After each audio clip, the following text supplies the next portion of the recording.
bisa jalannya waktu. Ingin ku ungkapkan rindu lewat kata indah tak cukup. Assalamualaikum warahmatullahi wabarakatuh. Perkenalkan, saya Regina Yudiansah dengan NIM 20045063 dari Program Studi Pendidikan Geografi. Sekarang saya sudah berada di SMA 5 Padang untuk memenuhi tugas akhir psikologi pendidikan, dan saya dari sesi 217. Baiklah, saat ini saya akan melakukan wawancara kepada guru favorit yang ada di SMA ini dan kepada salah satu siswa SMA 5 Padang ini. Alasan saya memilih Ibu Dahlia sebagai guru favorit saya yaitu karena dalam belajar Ibu Dahlia itu tidak begitu menekankan kepada siswa. Jadi di kelas Ibu Dahlia itu mengajar santai dan rileks, sehingga siswa-siswa yang ada di sini merasa Ibu Dahlia itu ibu yang santai dan semua siswa sangat suka belajar dengan Ibu. Kemudian di luar kelas, Ibu Dahlia sangat friendly kepada siswa-siswanya. Jadi seperti siswanya bisa curhat kepada Bu Dahlia, bisa menganggap Bu Dahlia sebagai temannya, dan sebagainya. Baiklah, saya saat ini sudah berada di samping Ibu Dahlia selaku guru TIK SMA 5 Padang. Ibu, minta waktunya sebentar ya Bu untuk wawancara. Jadi ada beberapa pertanyaan ya. Kemudian Ibu menjawab pertanyaan saya. Yang pertama yaitu, apa metode Ibu yang Ibu gunakan untuk mengajar selama di SMA ini? Metode juga ada ya, metode ceramah juga ada, metode apa juga ada, banyak metode yang saya lakukan di sini. Tapi di sini metode kami selalu praktik. Nah, kalau ceramah dan praktik, kenapa ceramah itu merupakan penjelasan untuk materi, kemudian praktik ini untuk praktiknya di labor nanti, itu aja. Jadi selanjutnya itu apa hambatan Ibu selama mengajar di SMA ini? Contohnya hambatan dari labor atau dari murid-muridnya di sini? Dari siswanya mungkin gini, kadang-kadang siswanya itu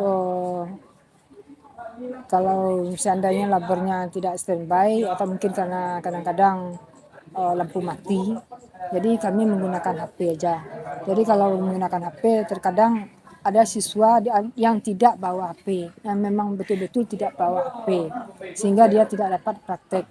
Tapi ibu bilang ke siswa yang bersangkutan, bagi siswa ibu yang tidak punya HP atau yang tidak punya paket, tolong bergabung dengan teman yang punya HP dan yang berpaket.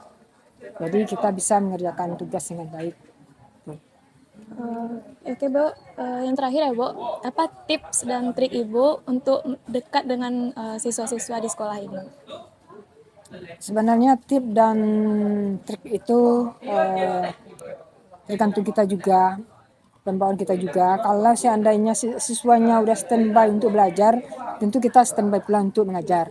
Nah, kesiapan seperti itu memang diminta, harus ada gitu. Kenapa?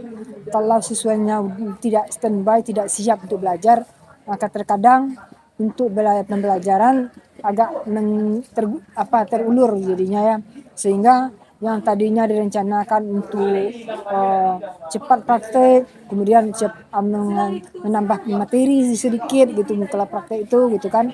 Jadi tidak bisa lagi tersampaikan, tidak bisa dilaksanakan lagi. Kenapa? Ada siswa yang tidak di jalur, istilahnya tidak sesuai dengan perencanaan lagi. Sehingga kadang-kadang praktek itu udah habis aja waktunya. Kadang-kadang ada juga yang kadang-kadang siswanya mungkin ada yang bersifat kinestetik ya, siswanya nggak ada diam, nggak apa gitu kan, banyak bicara daripada daripada teorinya. Nah, jadi siswa yang bersangkutan itu kadang-kadang harus dikondisikan dulu karena terbawa teman-temannya yang lain, sehingga mempengaruhi untuk kegiatan PBM. Eh, tips Ibu untuk menghadapi siswa-siswa di sekolah ini seperti apa, Bu? Sebenarnya saya tidak ada punya tip-tip apa. Saya cuma jalan di sekolah ini, di pembelajaran, kegiatan pembelajaran itu punya tujuan gimana pembelajaran itu berjalan dengan baik, lancar, kemudian selesai gitu dengan baik. Artinya tujuan untuk mengasih materi hari ini tercapai dengan baik. Jadi bagaimana caranya?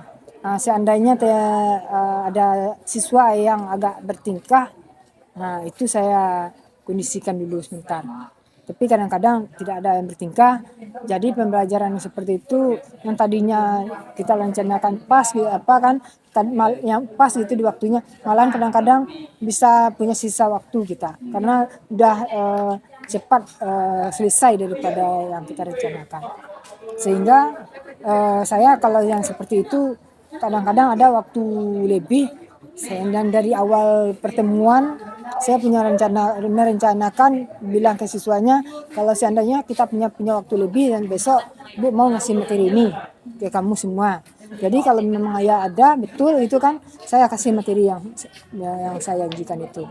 Kalau bisa dipraktekkan praktek di labor. Kalau menurut Ibu ya, Bu, kriteria guru favorit menurut siswa-siswa yang ada di sini seperti apa?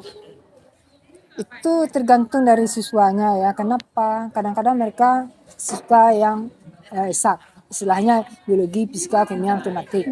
Tapi kadang-kadang ada mereka yang sifatnya IPS. Nah jadi kalau kategori yang seperti itu tergantung dari siswanya. Kalau mereka senang dengan matematiknya, kenapa tidak? Kategorinya saya senang belajar dengan ibu itu. Kenapa? Ibu itu begini katanya. Ibu itu menyenangkan, belajarnya memang sulit katanya. Misalnya gitu kan. Jadi tapi ibu itu enak, suaranya lantang. Dia mengaji materinya enak, jelas, bisa cepat mengerti. Saya paham, pun tugasnya saya bisa kerjakan dengan baik katanya. Itu kan kata siswa, bukan kata gurunya. Jadi gurunya cuma menjalani tugas dengan baik aja. Baik, Bu, terima kasih untuk waktunya yang telah Ibu sediakan untuk saya wawancara. Selanjutnya saya sudah bersama dengan salah satu murid SMA 5. Baik, Dek, perkenalkan dulu dirinya. Perkenalkan, nama saya Maisa Zerina Latifa dari kelas 11 IPA 4. Baiklah, Adek mempunyai guru favorit nggak? Ada, salah satunya Ibu Dahlia, guru TIK. Apa alasan Adek menjadikan Ibu Dahlia itu sebagai guru favorit? Karena ibunya nggak pemarah. Yang lainnya apa? Ibunya mudah diajak bicara. Kalau dalam masalah materi, Adek ngerti nggak materi yang diajarkan Ibu?